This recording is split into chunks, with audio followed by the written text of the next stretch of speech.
Hello viewers, आज का topic है पौधों में उत्सर्जन। पिछले टॉपिक पर आप जंतुओं में उत्सर्जन देखे थे, आज देखेंगे हम पौधों में उत्सर्जन। पौधा भी एक जीवधारी है, उसके शरीर में अनेक उपापचयी क्रियाएं होती रहती हैं जिनसे अनेक प्रकार के हानिकारक और वर्ज्य पदार्थ बनते रहते हैं। इन्हें पौधे भी अपने शरीर से बाहर निकालते रहते हैं।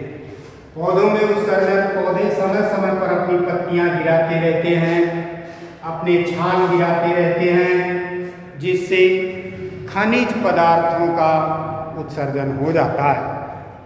समस्त अवशोषित खनिज पदार्थ जो बेकार के होते हैं, वर्ज्य होते हैं, वह पत्तियों में जाकर इकट्ठा होते रहते हैं और एक वर्ष पुरानी होने पर पत्तियां सूख कर गिर जाती हैं और पत्तियों के गिरने के साथ साथ वह हानिकारक वर्ज्य पदार्थ जो पत्तियों में इकट्ठे हुए हैं उससे पौधे को छुटकारा मिल जाता है। इस तरह से छाल गिराने वाले पौधे भी छाल गिराते रहते हैं और छाल में एकत्रित हुए खनिज आदि से पौधों को छुटकारा मिल जाता है। पौधों पर छिद्र होते हैं, पत्तियों में रंध्र, जिसे रंध्र कहते हैं। पत्तियों की सतह पर छोटे छोटे छिद्र होते हैं जिन्हें रंध्र कहते हैं। रंध्रों द्वारा गैसीय पदार्थों का, कार्बन डाइऑक्साइड और जल का उत्सर्जन होता है। अपने श्वसन में पढ़ा था कि रंध्रों का खुलना और बंद होना। रंध्र दिन में खुलते हैं और रात में बंद रहते हैं, तो इस तरह से रात में गैस एकत्रित हुए रहते हैं, लेकिन जब दिन में खुलते हैं तो उन्हीं छिद्रों से विसरण विधि द्वारा यह सभी गैसें बाहर निकल जाती हैं तथा आवश्यक गैसें उन्हीं छिद्रों के द्वारा प्रवेश नहीं पाती हैं। इसमें सबसे इम्पॉर्टेंट है वाष्पोत्सर्जन। वाष्पोत्सर्जन क्या है? पौधों के वायवीय भागों द्वारा जल को वाष्प बनाकर उड़ाने की क्रिया को वाष्पोत्सर्जन कहते हैं। नोट कर लें, वाष्पोत्सर्जन किसे कहते हैं? पौधों के वायवीय भागों द्वारा जल को वाष्प बनाकर उड़ाने की क्रिया को वाष्पोत्सर्जन कहते हैं। यह वाष्पोत्सर्जन 3 प्रकार का होता है। नंबर 1, रंध्रीय वाष्पोत्सर्जन।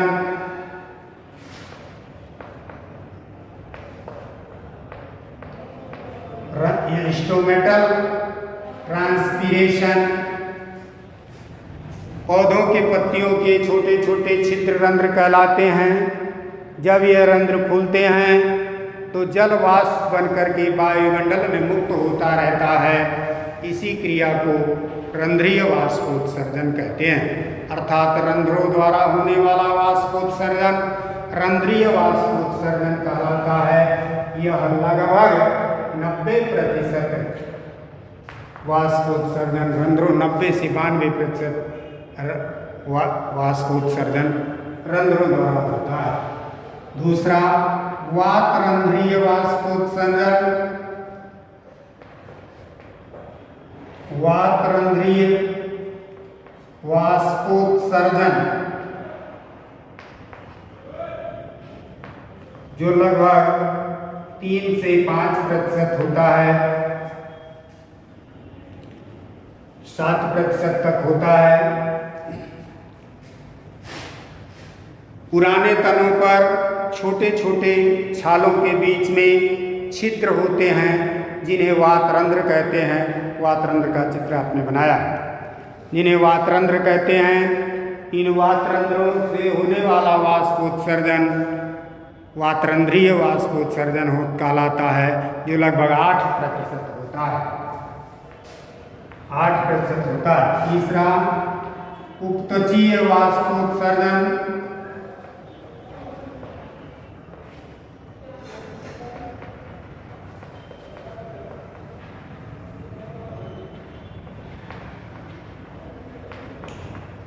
पौधों के ऊपर जो क्यूटिकल लेयर होती है उससे भी जलवाष्प बन करके उड़ती रहती है, जिसे उपत्वचीय वाष्पोत्सर्जन कहते हैं। यह लगभग जो है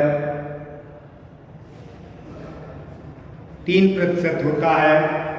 ये देखिए, रंध्रीय वाष्पोत्सर्जन यह 1% या 2 से 3% होता है। इस तरह से वाष्पोत्सर्जन क्रिया होती रहती है।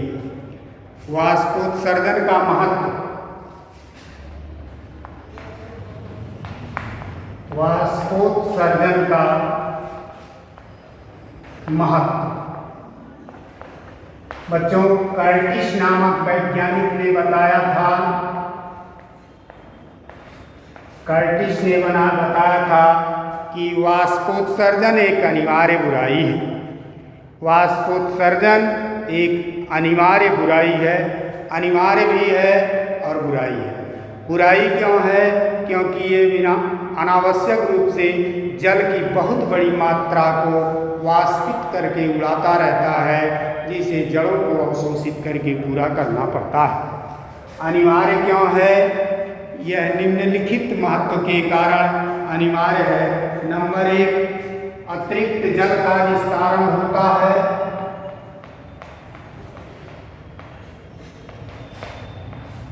अतिरिक्त जल का निस्तारण होता है, माने पौधे में जो अनावश्यक अधिक मात्रा में जल है वह वाष्प बन करके उड़ जाता है, जिससे अतिरिक्त जल का निस्तारण हो जाता है। नंबर 2, खनिजों की प्राप्ति होती है।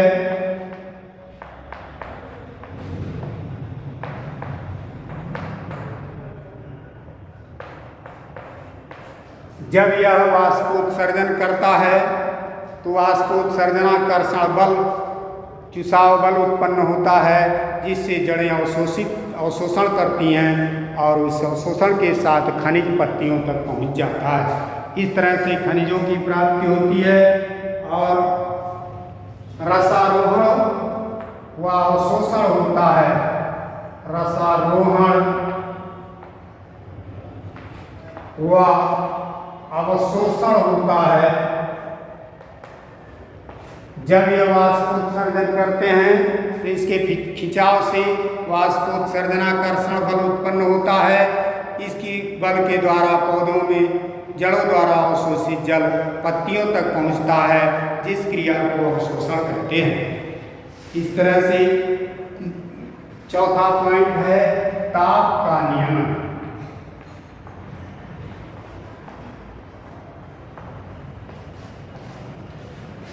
पौधों के पौधा भी एक जीव है, उसके शरीर में भी उपापचयी क्रियाएं होती हैं, जिन क्रियाओं से ऊष्मा बनती है। ऊष्मा से पौधे के शरीर का ताप बढ़ता है। यही ताप लेकर के जल वाष्पित हो जाता है और इस तरह से पौधे को ताप से छुटकारा मिल जाता है और इस प्रकार ताप का नियमन होता है।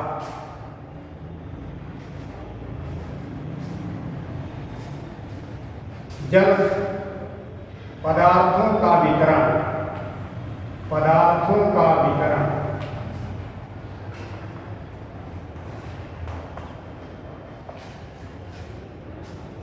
वाष्पोत्सर्जन के कारण ही रसारोहण होता है, जिससे विलय होकर जिसमें घुल करके विभिन्न पदार्थ पौधे के एक भाग से दूसरे भाग को आते जाते रहते हैं। इस तरह से पदार्थों का निर्माण होता है। इन 4 कारणों से वाष्पोत्सर्जन बहुत ही अनिवार्य युक्ति है, कार्य है, क्रिया है। अगर ये ना हो तो आप समझें कि ताप से ही पौधा जल जाएगा। इसीलिए यह अनिवार्य है और चूंकि जल की बहुत बड़ी मात्रा हानि होती है, इसीलिए यह बुराई है। इन्हीं बातों को लेकर कर्टिस ने कहा था, transpiration is a necessary evil. Transpiration is a necessary evil, अर्थात ट्रांसपीरेशन एक अनिवार्य बुराई है। बुराई है लेकिन बहुत ही अनिवार्य है। इस तरह से बच्चों आपका यह पहला चैप्टर आज समाप्त होता है। कल से हम अगले टर्म से दूसरा चैप्टर भेजेंगे। आप लोग एनसीईआरटी के सभी प्रश्नों का उत्तर लिख डालेंगे। प्रश्न हम पिक काट करके भेज रहे हैं, उनको अगले 2 दिनों में लिख देंगे लिख करके आप उसको भेजेंगे कि आपका कार्य पूरा हुआ या नहीं। फिर अगले टर्म से हम नया चैप्टर स्टार्ट करेंगे।